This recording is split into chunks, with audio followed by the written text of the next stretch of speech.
Welcome to the Rethink and Return podcast. My name is Jason Shepard. Every week, we rethink things and return to God's original intention and His design. We generally do 2 recordings a week. One, we revisit a passage of Scripture that thousands of people are studying together in a Sunday gathering or in a house church, and we're just going to dig more deeply into these things that we didn't get to talk about enough or want to talk about more that we're wrestling with. And then we do another recording where we're just working out leadership things, being a pastor and ministry or leading stuff, and wrestling with tensions of how we live like that in our world today. So we'd love for you to like this, subscribe to it, share it with other people. Enjoy the podcast. We'll see you soon. Hey, thanks for joining us for Rethink and Return podcast. We spend a time every week talking about a book of the Bible we're studying, and then we get into a leadership conversation. And this is a continuation of a previous leadership conversation that we just needed to keep going with because it was so good. Dave, thanks for sticking in here and staying so good. Wes, thank you for staying. So let's keep going on our Axiom podcast, our leadership of our culture conversation. If you missed the one before this, get into that one and then step into this one. So we just finished the care but not carry. We've done other things. What's next on our action? Well, I think, I'm as we're talking, like I'm looking at these and thinking about how they fit into categories. And, I think the last best thing is like the next. We're doing the last best thing. That's right. Like we're not.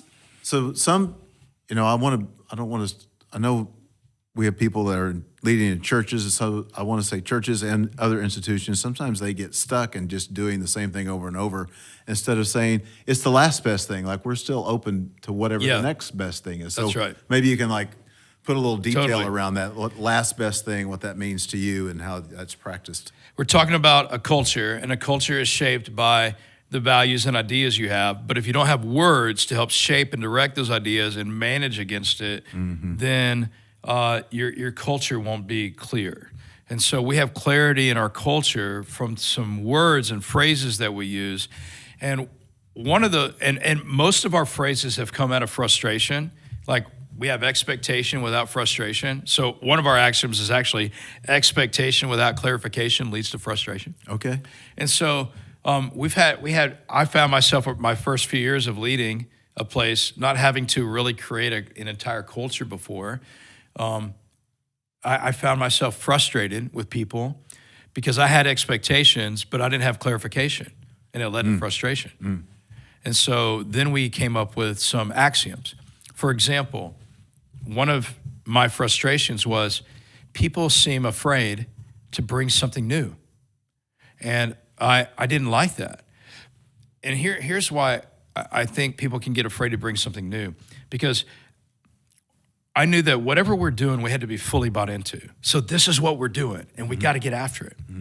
But at some point, we needed that thing to change. Right. But people would think, oh, this is what we do. Right. And so the axiom I came up with was, this is the last best thing. Like what we're doing right now, that's the last best thing. Like at that point, whenever we began that thing, doing it that way, that was the best thing we knew to do in that moment. Right. But now we've learned some more things and we can do something else. So we need new ideas because, yes, this is what we do and this is the way we've done it, but it may not be the way we need to keep doing it. But at some point, that was the best thing we need to do. Otherwise, if that's not true, then we're all dumb. Like we're doing something that's less than best. Right. Like why would I do something some way if it wasn't the best thing? Right. But that doesn't mean that it's always going to be the best thing. And so, here's one super simple example. Like when we started our church, like we were geographically based with our house churches decentralized all over our community. And so we had like 2 house churches. So we had a business card on the east side of 45 and the business card, and then we had a map on the wall. I remember that, yeah. Right, and you just pick up the business card. Yeah. And then we had 4, and then we had 14, and then you have 40 house churches, and we're moving all these business cards, and this person moves or quits or leaves, and you're always changing the business cards out. And so at some point we realized, oh, wait, now we were able to digitize that. But for a long time, we didn't do that. But I don't know how to digitize anything. I didn't really realize that was possible. And at some point, somebody's like, well, we could do that. Well, yes. Well, I didn't know that you wanted to do that. No. Well, because we did it this way. That was the last best thing we needed to do. But now there's another best thing. I'm banging the table now. I'm sorry, I'm breaking our rules. So this is the last best Finally. thing. So, yeah, I think I like that idea to go, there may be a next best thing. Bring it to us. Bring us your idea. And if it is the next best thing, we're going to do it. That's if right. it's not the next best thing, no big deal. But yeah. I think the implications for that, for someone to adopt that, means you have to be willing to hold on loosely to what you're doing. Like I think some of these last best things, because people are unwilling to let them go, becomes the last best thing. That's good, Dave. Yeah. I mean, like we've been in some rooms where people were doing something that they refused to let go of. Totally. When you said you could have 100 of these instead of one. That's right. If you were willing to let go of the one, they're like, no. Totally. We're not going to do it. That's right. And so there's a level of like the leader has to be able to like you have to be able to go, these aren't going to become sacred cows. Like I'm not going to live and die. That's right. If there's another better thing, then we're going to do that. We're going to move on to that and we're going to make it better. Here's the leadership tension in that though. Like whatever I'm doing, I got to go after it 100%. Right. I'm not going after it as an interim solution. Right. Like That's right. We all got together, we all looked at this, and we all decided together this is the best thing. So we're going to 100% go after it. That's but so it may good. be a year from now or 2 years from now or That's whatever that we look up and say we need to, as we talked about on the last podcast, we need to rethink this. That's right. We need to reduce it and refine it. That's right. And so yeah, there will be things that are the next best thing to do.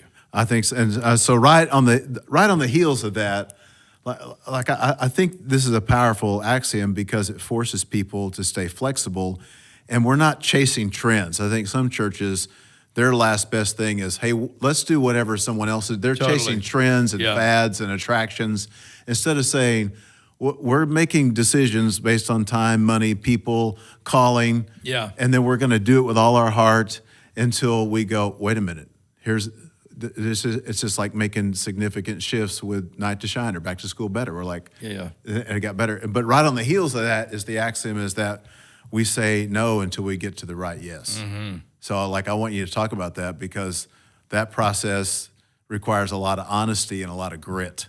Mm-hmm. So yeah, Dave. I mean, that is an axiom that's been around here for a long time too. Yeah. Reduce and refine has been one, and we say no till we get to the right yes. Yeah, that's really hard. It is. I want you to talk about it because as a leader, you have to go. I think some people don't want to. In some organizations, may not want to share something because they think, oh, what if they says no? But I mean, that's part of. You have to go through some no's to get to a yes. That's right. So, like, just talk about, kind of fill that out a little bit, this whole idea of what it takes to say no to get to the right yes. And, no. How long, what's the duration of that? And that's a great question. It's one of my hardest things because I actually say no to many of my own ideas. Like, okay. I have a lot of ideas. Like, I think, here's what the Apostle Paul said. He said, besides all of this, he was talking about being shipwrecked and beaten with whips and starved and things like that. Stoned, not the fun kind of stone, like rocks to the head stone. Right. And then he said, and besides all of this, I face daily the pressure of concern for the churches. And a weight that, anybody who's been entrusted with overseeing and leading in a church is this pressure, as Paul said, quote unquote, pressure of concern for the churches. And I feel that there's not a day I don't feel that. Yeah. I have to work to rest from feeling that. Wow. And I count that as a gift and a burden. And I have to learn how to steward that, to not steal joy from me or to not make me think it's all about weighing on my shoulders, But I am rethinking everything all the time. Right. This is a normal practice for you. This is not just something you do like. It's not a team exercise. Right. That's right. You're living in this. I think I am rethinking, like, constantly. Paul told Titus, straighten out what's unfinished. Mm-hmm. Now, right. Who decided what was unfinished? How did Titus know what Paul meant? Like, Paul didn't say, here are the things that are unfinished. Here are the things you need to straighten out. I mean, part of what Paul entrusted to Titus was to look at this church that we started in Crete, that's spread out all over the island of Crete, and see what's not what's not straight, what's not finished, what's not mature or complete really is, I think, the way that we look at that language in Titus chapter 1. And so when I look at our church, I see some things that are unfinished and incomplete. And I am constantly thinking about how does that become healthier? How do we work on that? How do we fix that? Some things that we were able to do when there were 200 people here or 400 people here, we cannot do when there were 2,000 or 4,000 people here. And some of the things that we need to fix, I don't know yet how to fix that thing without breaking some other stuff. Wow, okay. And so, like, there are some gaps that we have that I've been aware of for maybe a couple of years. But if we fix it in the way that some people fix stuff in the church world, like, it would fundamentally change some of our other character. It would. It'd affect our culture. It would totally change the essence of who we are. But I care deeply about these things. In fact, I care about them so much, I could name people who are hurting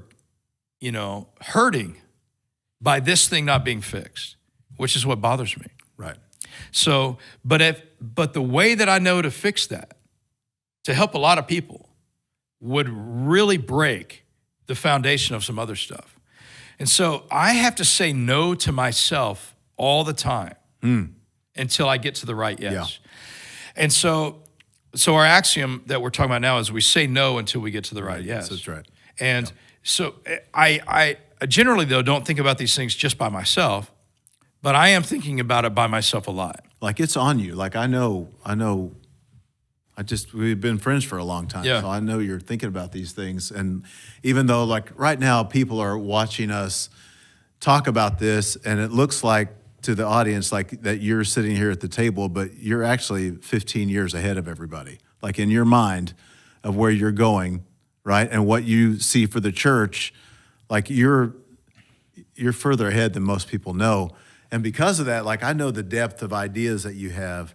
And so when we talk about saying no to get the right yes, how do you determine what's a good idea and what's a God idea? I'm not trying to be too Christy about it, but how do you put this stuff out in front of you and go, okay, this is probably not time for this yet, but it's time for this. Like, this is a good idea, but God's really on this. How do you personally sort that stuff out before you bring anybody else into it? Well, I'm usually bringing people into everything I'm wrestling with, Okay. And so I'm rarely alone on thinking of anything. But, I mean, some ideas, right? Like, wow, our people, I do think they love Jesus and they love the lost, but they don't know how to share the gospel. So out of that comes, boom, good God gospel. And then out of that comes the icons. Like, now people are having good God gospel conversations, but they don't know the gospel. Boom, I dream up the icons then to help them. Got it, okay. And so, or start with 7, right? I mean, COVID produced on Facebook every day because I really missed our people. I wanted them to connect with each other. And then all of a sudden, thousands of people are getting on our Facebook live stream to pray together. Right. And then I'm like, oh, this seems to be something that it could help them. And a way that I could lead them. And so start with 7 came out of that. So some ideas are just born out of, we're doing what God's calling us to do in the moment, and then the next thing comes out of that. It's easier for me to know what's not a God idea. Okay. Because then I have a lot of ideas, like most leaders do, and most people do, frankly. And I lay that over what I know God's already called me to do. Okay. All right. And when you lay on top of when you lay your idea that you're not sure about on top of what you're already sure about, if it doesn't fit, then it's a no. Wow. And so That's deep, when I have some ideas and I lay it on top of this, there are some ideas that I have. Right. That I believe are God ideas. But if I lay it on top of this right now, this isn't strong enough to handle it. Wow. Okay. It's not wide enough. That's good insight. It's not deep enough. Right. It's just not strong enough to handle it. But at some point, I believe this is something that God's going to have us do. It fits in the direction of all He's called us to do.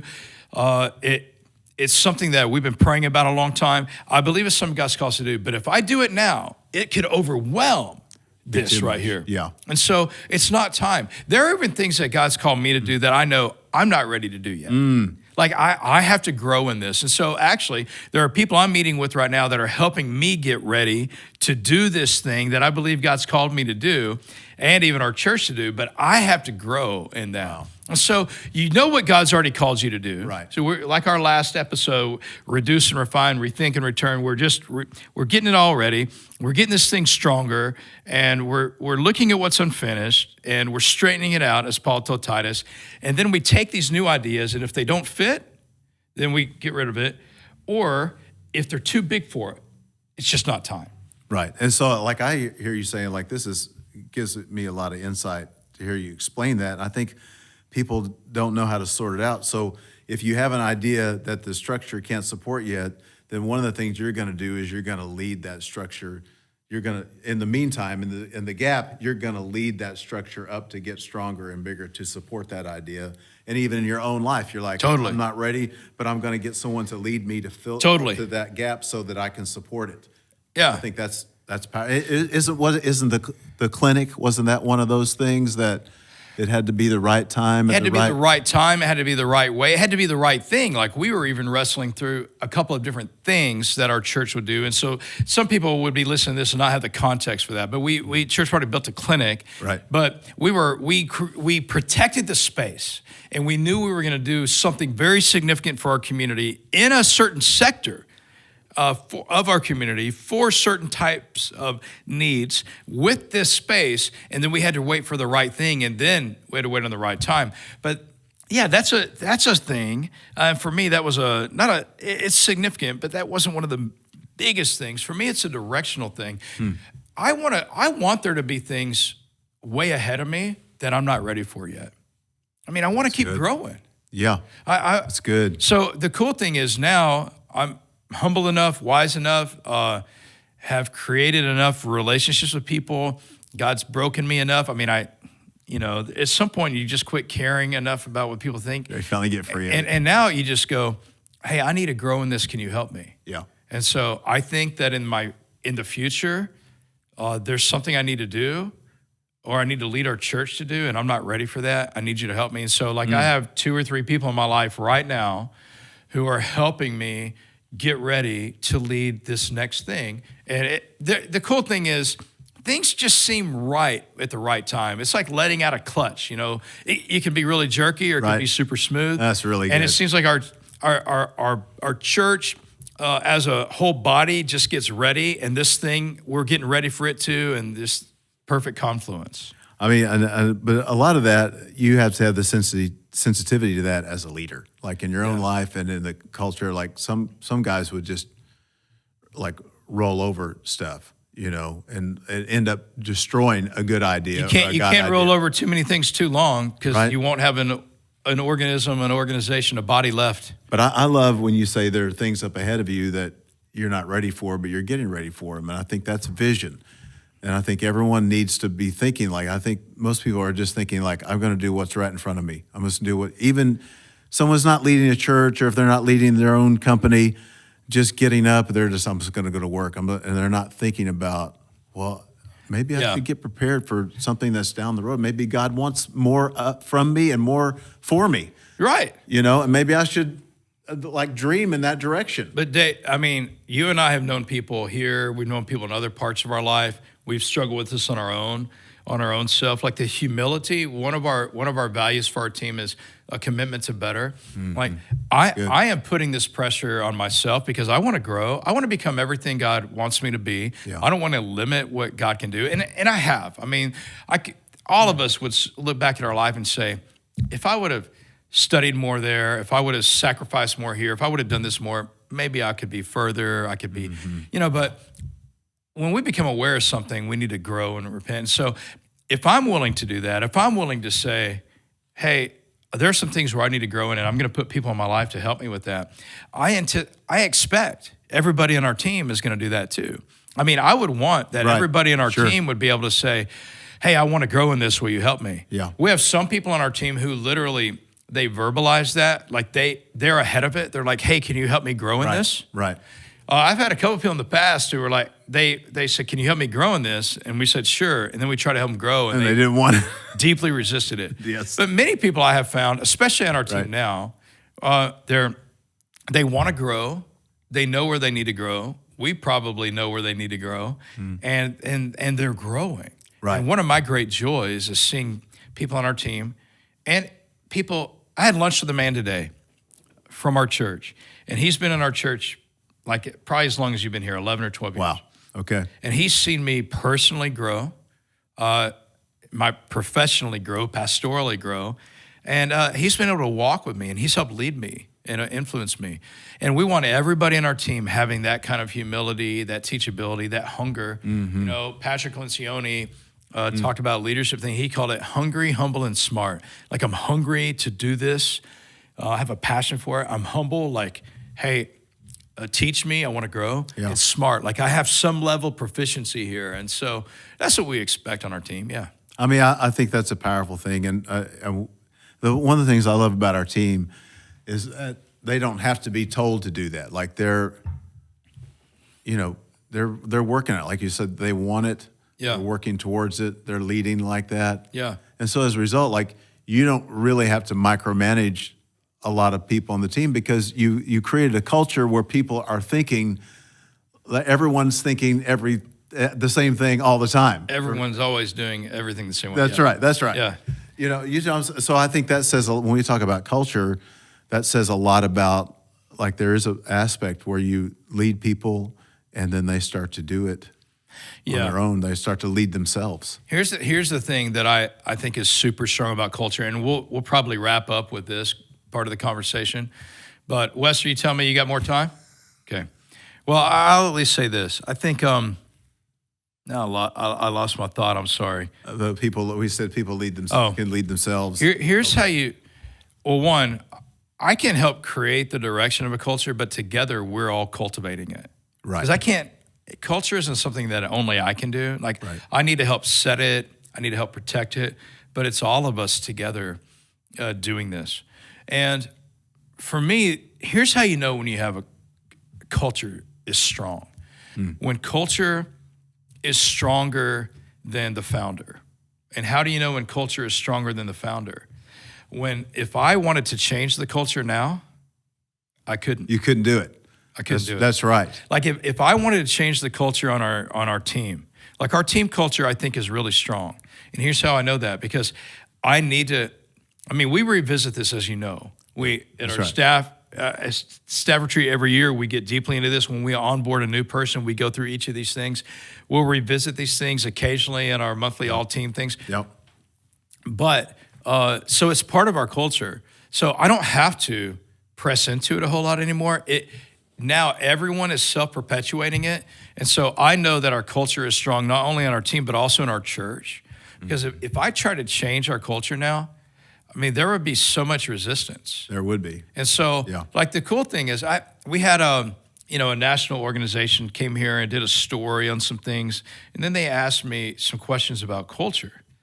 And they started talking about, what they've seen. They've seen founders or point leaders leave and organizations crumble. Yeah. And they talked to me about, do I have a concern of that here where I am? And I said, well, sure. I mean, anybody who would leave would have a gap, there'd be a void. Sure. And that would be true with me.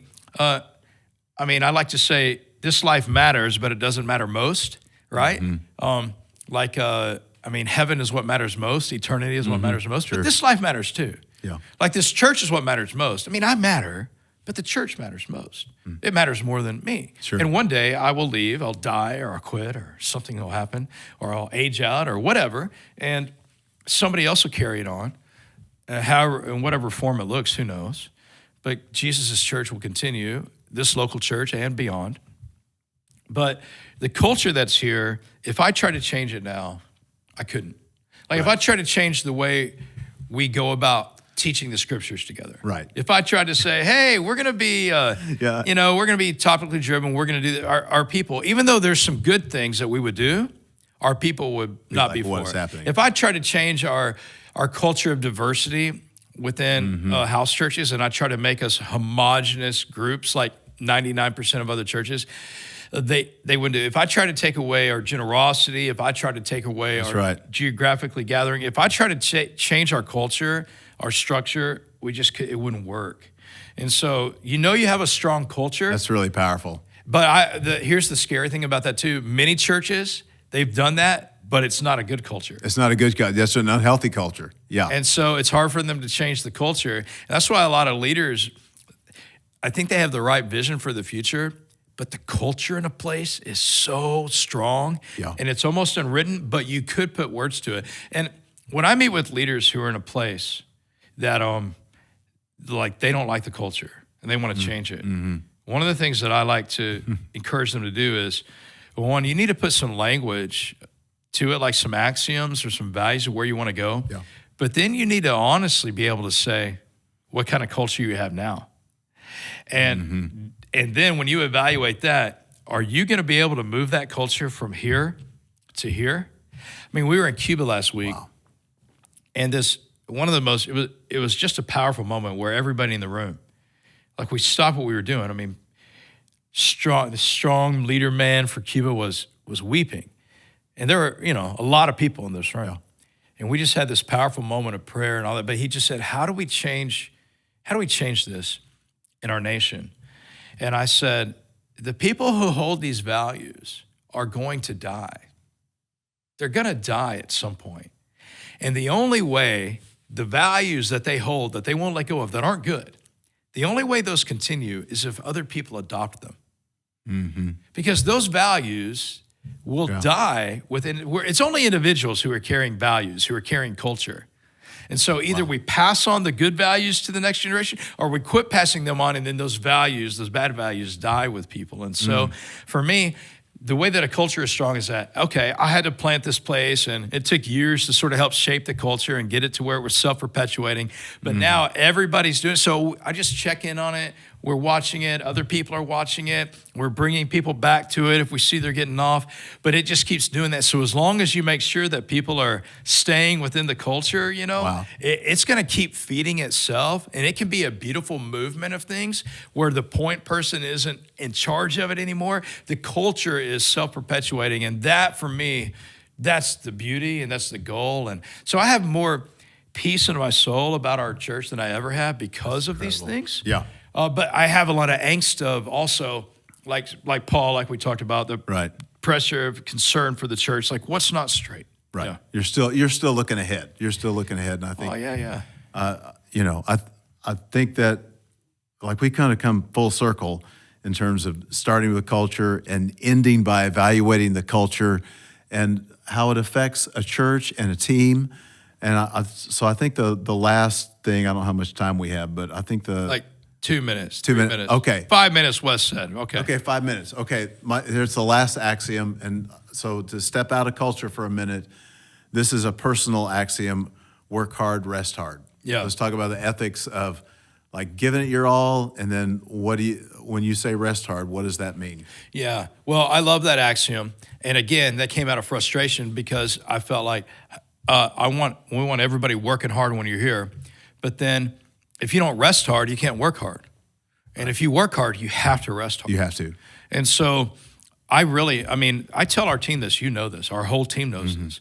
Like the fact that we're doing what we're doing is because there are people who love Jesus and they work really hard and they obey the Lord and they give and they're generous.